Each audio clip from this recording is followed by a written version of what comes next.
สวัสดีครับทุกคนสบายดีพ่อแม่พี่น้องทางเมืองไทยมาทุกคนโอ้ทุกคนตอนนี้ก็ถ้าจะพูดถึงระหว่าง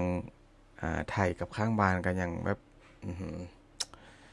สถานการณ์ก็น่าเป็นห่วงหลายเรื่องนะทุกคนแต่ว่ามื้อนี้พ่อพิมพ์จะบอกข้อเบาถึงเรื่องของแสดงไทยกับข้างบ้านก็แล้วกันนะทุกคนพ่อพิมพ์ไปเห็นโพสต์หนึ่งของก็ได้แหละพี่กันจอมพลังที่หลายคนรู้จักนั่นแหละซึ่งว่าพ่อพิมพ์ก็ได้ติดตาม พี่กันอยู่ที่เมืองลาวก็ถือว่าผลงานของพี่กันก็ทำให้พี่น้องชาวไทยโอ้โหชื่นชมแล้วก็ทึกใจกันนะเป็นเหมือนกับบ่าวพิมพ์กับเหมือนกับเป็น FC คนหนึงที่ว่าติดตามผลงานของพี่กันจอมพลังมาตลอดนะทุกคนวันนี้บ่าวพิมพ์ได้ไปเจอโพสต์หนึงทุกคนเดี๋ยวบ่าวพิมพ์จะข้อเบิ่งเปิดให้เบิ่งก่อนนะเพราะว่าพี่กันเข้าได้โพสต์เกี่ยวกับเรื่องของอะไรเขาเรียกว่าอะไรข้อทานเขมร นะทุกคนที่ว่าเข้ามาลักลอบเข้ามาเมืองไทยแบบผิดกฎหมายแล้วเข้าก็จะมาตะเวนข้อทานอยู่ที่โดยเฉพาะก็เป็นอยู่ที่กรุงเทพมหานครนะ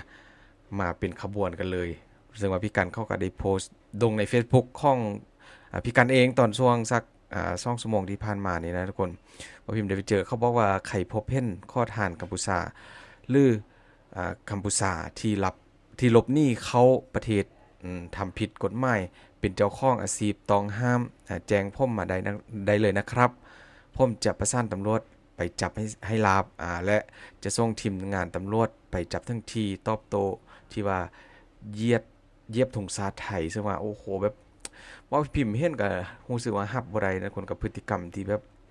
คนเขมรหรือว่านักเรียนเขมรเข้าได้ไปเหยียบถุงซาไทยลงกับพื้นแล้วก็ใส่รถเหยียบกลับไปกลับมานะคนเป็นเด็กนักเรียนอีก โอ้โหมันเป็นภาพที่บ่น่าจะทำถึงขนาดนั้นแล้วก็บ่น่าจะเกิดนะทุกคนทางที่เขาก็ยังเป็นนักเรียนอยู่แต่สิ่งที่บ่พิมพ์อยากจะมาเว้าวันนี้ก็เป็นเรื่องของข้อทานทุกคนบ่พิมพ์ไปค้นเจอคลิปมาเยอะมากๆทุกคนเป็นข้อทานเขมรทั้งหมดเลยที่ว่าเข้าไปนั่งข้อทานอยู่ตามริมฟุตบาทข้างทางนะทุกคนเดี๋ยวเราไปเบิ่งคลิปกันเลยทุกคนไปทุกคนนี่กลุ่มแรกก็หลักๆก็คือเขาจะพากันเอาเด็กนะทุกคนบ่ฮู้ว่าเป็นลูกเป็นหล้านแท้หรือบ่ พาเด็กหลักๆก็คือจะเห็นเป็นเด็กเป็นส่วนใหญ่นะนั่งรถไฟ BTS นะทุกคนไปนั่งข้อทานตามจุดต่างๆนี่ทุกคนนักท่องเที่ยวที่ว่าเขาบ่ฮู้เนี่ยเขาก็จะช่วยเอาเงินเอาคำให้นะทุกคนนี่แต่ละคนนี่บอกเลยว่าเอาเด็กมาห้ากินนะทุกคนเบาพิมพ์ได้เห็นแล้วรู้สึกแบบโอ้โหมันน่าสงสารเด็กนะทุกคนเด็กน้อยเข้าบ่ฮู้เรื่องอีโนอีเนยังทั้งนั้นเลยแต่ว่าต้องมานอนอ่านอนอยู่กับพื้นแบบนี้นะทุกคนแบบให้มันน่าสงสาร ข้อทานนี่อันนี้เอาสุนัขมานำทุกคนมีเด็กน้อย2 คนนะเหตุแบบนี้เจอทุกนี้แบบนี้ทุกคนเลยทุกคนนี่พี่กันเขาได้โพสต์รูปประมาณนี้เลยทุกคนนะใครพบเห็นข้อทานกัมพูชาหรือกัมพูชาที่หลบหนี้เขาประเทศไทยแบบผิดกฎหมายนะทุกคนเป็นเจ้าของอาชีพต้องห้ามแจ้งพ่มมาได้เลยนะครับเดี๋ยวพ่มจะประสานงานตำรวจไปจับให้ลับและจะส่งทีมงานพาตำรวจไปจับทั้งที่เลยนะทุกคนตอบโตที่ว่าเขาเย็ดถุงซาดไทย นี่เลยคือพี่กันเข้ากับตอนนี้พี่กันเข้ากับเริ่มออกมาทำเคสแบบนี้เยอะนะทุกคนเกี่ยวกับข้างบ้านที่มีปัญหากันตอนนี้ทุกอย่างเลยพี่กันเขาก็จะเริ่มประสานงานหลายๆอย่างนะที่พ่อพิมพ์ได้ติดตามมาทุกคน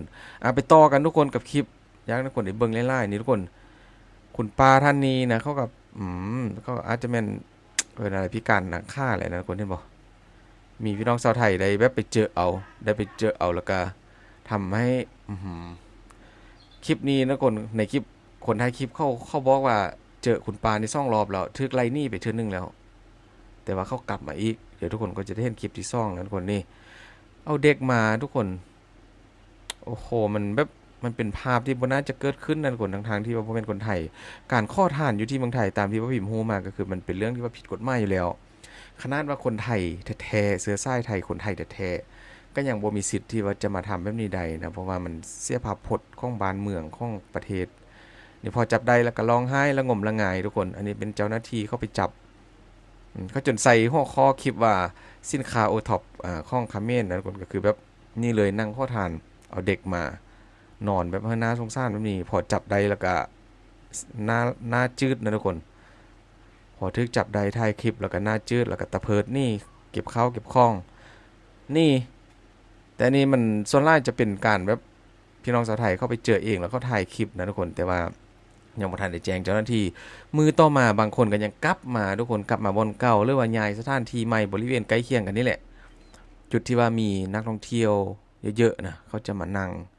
ตามที่พ่อพิมพ์ไปดูมาหลายๆคลิปนะทุกคนไล่แหงทุกคนนะตอนนี้เมืองไทยก็กำลังทำการแบบขับไล่อย่างหนักนี่คุณปาทุกคนคุณปาที่พ่อพิมพ์บอกเมื่อกี้นะทุกคนเขาก็บอกว่าเจ้าเดิมเลยที่ว่าทึกไล่แล้วยังขึ้นมาอันนี้ก็เป็นสะพานข้ามถนนบอกที่เข้ามานั่งข้อทานทุกคนสะพานลอยสะพานลอยนะทุกคนอยู่ที่ตลาดคลองเตยนะอยู่ในคลิปเขาบอกนะทุกคนโอ้โหถือว่าบ่เข็ดบ่ลาบนะ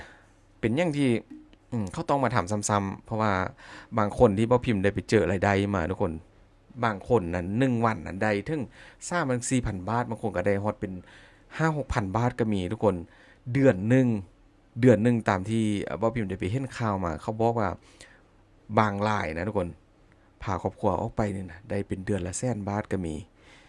โอ้โหบ่แปลกเลยเป็นหยังเขาต้องมาเฮ็ดขนาดนี้นะทุกคนเห็นบ่ตอนกลางคืนกลางดึกเขาก็บ่เว้นนะเขาจะนั่งกันเป็นจุดแบบนี้แหละเมื่อกี้ก็เห็นผู้หนึงใส่ชุดสีดำเลย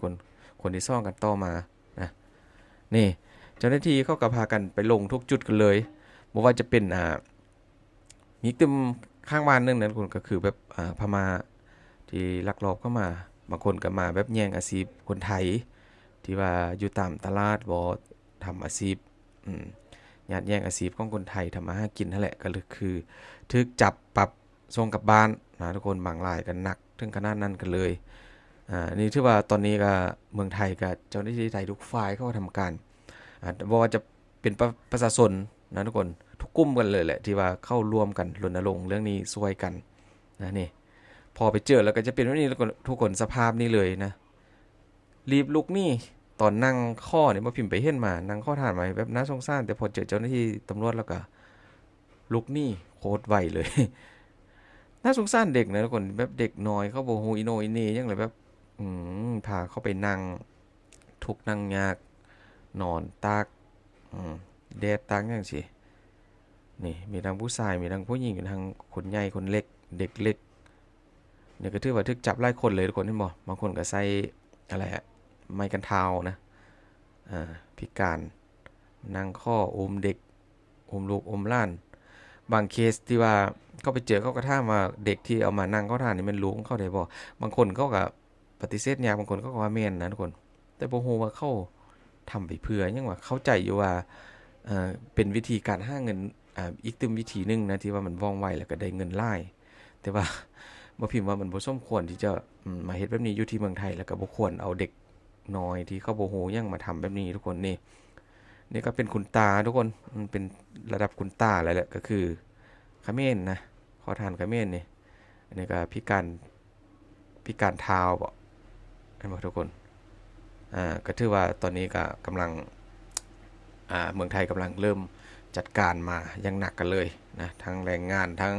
ทุกอย่างหลังจากที่มีปัญหากันบ่จบบ่สิ้นก็ปิดด่านปิดหยังไปแด่โอ้โหก็ถือว่าลำบากเลยแหละนะต่อไปนี้ไปเขมรเพราะว่าเมืองไทยเอาจริงแล้วแรงงานก็อาจจะมีปัญหาทุกคนมาเดี๋ยวเราไปเบิ่งคอมเมนต์ของพี่น้องชาวไทยบางคนทุกคนที่เขาแสดงความคิดเห็นเกี่ยวกับเรื่องนี้ทุกคนนะคนแรกเขาก็บอกว่าสุดยอดเลยครับผมต้องการแบบนี้ล่ะครับนะคนต่อมาเอาหนักๆครับที่ว่าสอบเอาเด็กมาข้ออีกเยอะๆครับคุณกันเอาให้หมดอันนี้คลิปอันนี้คอมเมนต์นี้ว่าพิมพ์ออกมาจากโพสต์ของคุณกันจอมพลังนะทุกคนจับให้หมดจัดให้หนักเลยค่ะพวกกัมพูชาคอมเมนต์ต่อมาค่ะช่วยกันค่ะทุกคุณกันต่อมาก็เขาบอกว่าเห็นโดยค่ะสมควรแก่เหตุและซ่าแก่ใจยิ่งนักนะทุกคนต่อไปทุกคนเพราะคอมเมนต์ค่อนข้างไล่ในหนึ่งนะไล่แมงกับประเทศให้หมดนะทุกคนอย่าให้มานะเดี๋ยวมันจะระบาดกันหนักสุดยอดค่ะข้อชื่นชมค่ะสุดยอดเลยค่ะทุกคนสมุดปราการเยอะมากเลยค่ะกดลางเลยค่ะพี่กันนะอันนี้ก็เป็นคอมเมนต์ที่ว่าพี่น้องชาวไทยเขาแสดงความคิดเห็นอยู่ในโพสต์ของคุณกันจอมพลังนะคนว่าพี่กันเขาก็ถามว่าอยู่จุดไหนบางเดี๋ยวเขาจะไปจัดการให้นะคนนะอันนี้ก็เป็นอีกตึมไผ่คุกคามหนึ่งหรือว่าเป็นอีกตึม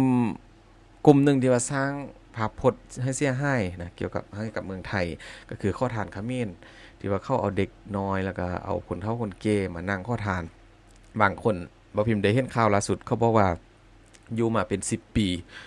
อยู่มาเป็น10 ปีกับการข้อทานนะทุกคนจนส่งลูกเรียนอ่าอยู่ที่เมืองไทยนะทุกคนจนฮอดปริญญายังก็มีละนะก็แบบบ่เข้าใจนะทุกคนว่าอื้อหือมันเป็นการหาเงินที่ว่าเอาเปรียบคนอื่นแล้วก็ทางๆที่บ่แม่นบ้านของตัวเองหั้นนะมานั่งขอทานแบบนี้เฮ็ดให้เมืองไทยเสียหายมันบ่โอเคนะทุกคนที่ทุกคนฮู้นั่นแหละหลายคนก็คงจะช่วงนี้ก็อาจจะเป็นฮู้เป็นตาช่วยกันนะผู้ใดมีหยังก็แจ้งคุณกันใดที่ว่าเข้าได้โพสต์ลงเมื่อวาง2ชั่วโมงที่ผ่านมานะทุกคนอ่าจังได้ก็เดี๋ยวว่าพิมพ์จะมีหยังอัปเดตให้เบิ่งอีกนะทุกคนขอบคุณหลายๆทุกคนที่ว่าอยู่กับคุณพิมพ์นะครับฟังคลิปนี้แล้วก็รับชมคลิปของคุณพิมพ์จนจบทุกคนขอให้ทุกคนโชคดีเด้อทุกคนเจอกันคลิปหน้านะขอบคุณหลายๆ